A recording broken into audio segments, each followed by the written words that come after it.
What up, guys? Welcome back. Today I'm super excited. We are going to be continuing with the at the moment, obviously, little by little transformation to replacing parts or relocating parts or whatever you want to call it, to prep the car to get ready for the obviously the horsepower number that we're looking to be making and building the motor and you name it, right? So today I am going to be replacing, or yeah, I guess that's what it is, replacing the transmission mounts. I'm actually, with the transmission, I'm going with a polyurethane transmission mount, because it is not going to be a full race car. I'm thinking in my mind as I'm saying it. No, it's not going to be a full race car, right? It's, you know, looking for the 700 horsepower number is not, it's not 1,000 horsepower. So anyway, and then I have the BDE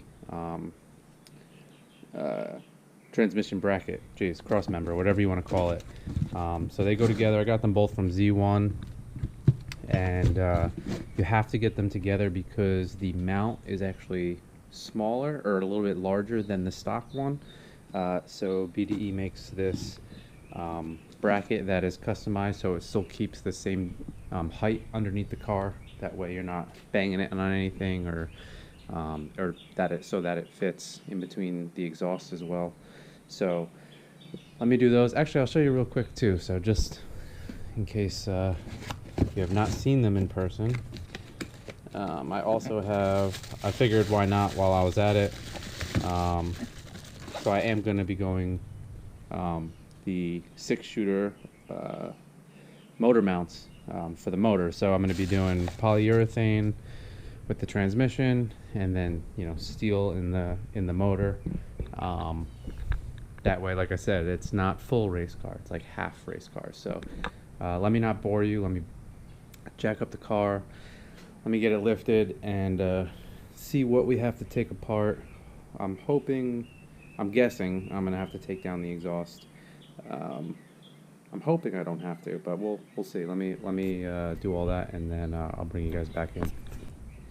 Alright, so let me show you underneath. So the transmission mount, it is in between the exhausts. Give me a second here. So there's one side of the transmission mount across one of the, obviously, the exhausts, and then there's the mount still, and then there is, where am I at? There you go.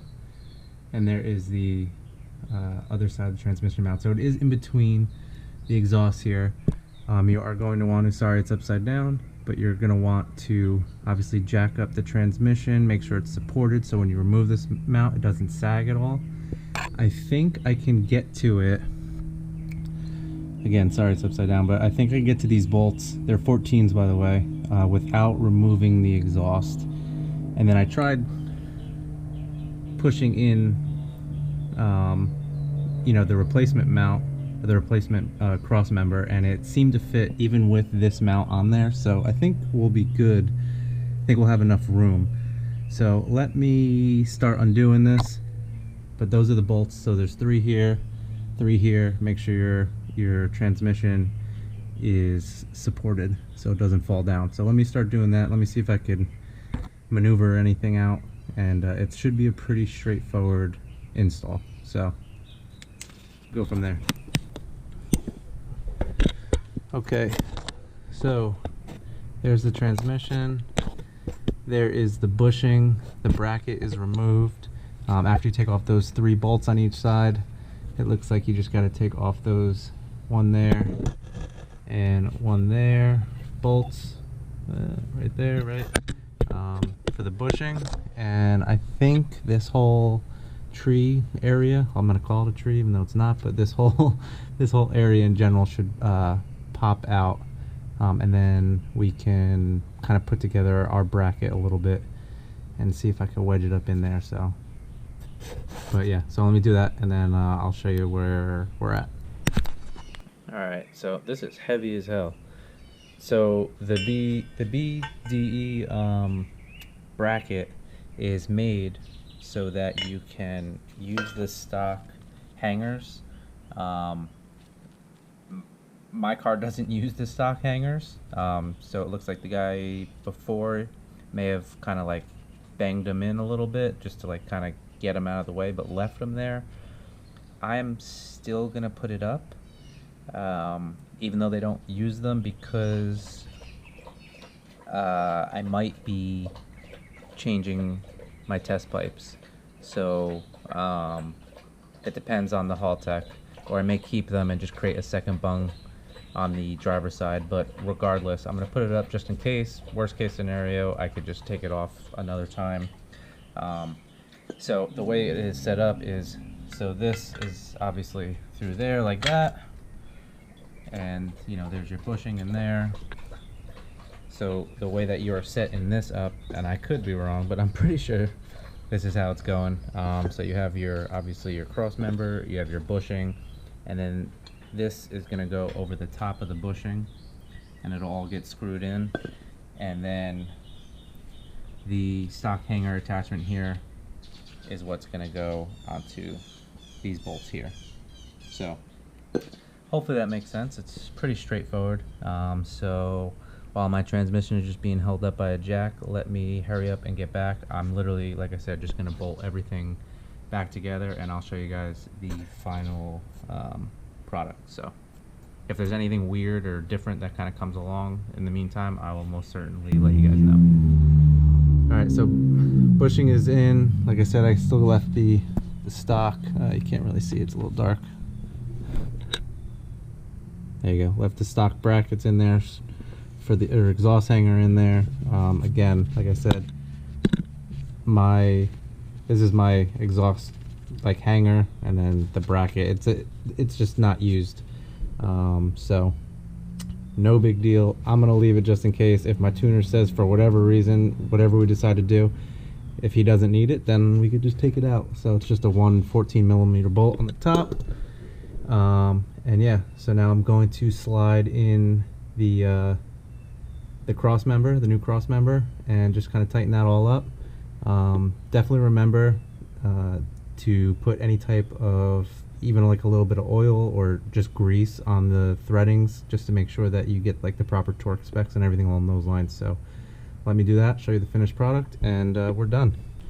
Okay, so what you want to do is, I'm an idiot, so in the back of the bushing, trying to get the angle here, you know there's no room under here, can't friggin' see. In the back of the bushing, it says, one says made in America, and on the other side it says something entirely different. I just can't get the angle for you guys, I apologize. It says engineering suspension, something along those lines. I have no idea. Based on the angle of this bushing, I'm realizing when I go to put the bracket up, it doesn't line up at all. The made in America or made in USA, whatever you want it to be, it's got to be in the front, facing the front of the car. So if you have it facing the back, it's just not going to line up. So I need to just swap that out, spin it around, and then everything should be good, and we can bundle it all up. So let me do that. All right, so there's the finished product. I will say you do have to finagle a lot to get everything lined up properly and make sure that it's all torqued down properly and whatever it may be. You literally have to do little by little, going back and forth between the two sides. But it is good to go, I hope, and we'll find out. So I'm gonna obviously release the pressure, and I'll take you guys for a little ride. I haven't done that in a little bit, so let's see what the noise vibration is like with this thing.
mean, maybe it's a little bit more aggressive sounding, like inside the cabin, but it really is not that bad at all.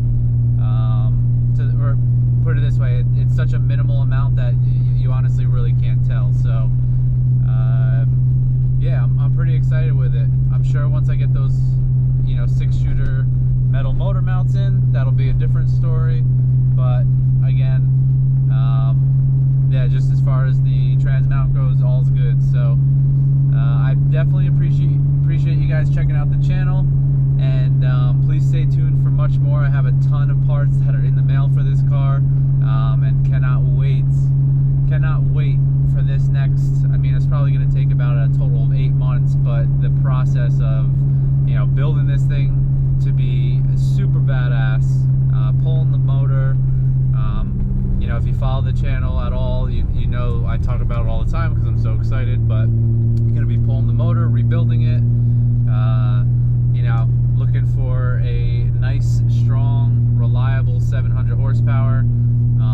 Even though my build that I'm gonna be doing should be able to hold a little bit more than that, but yeah, so stay tuned.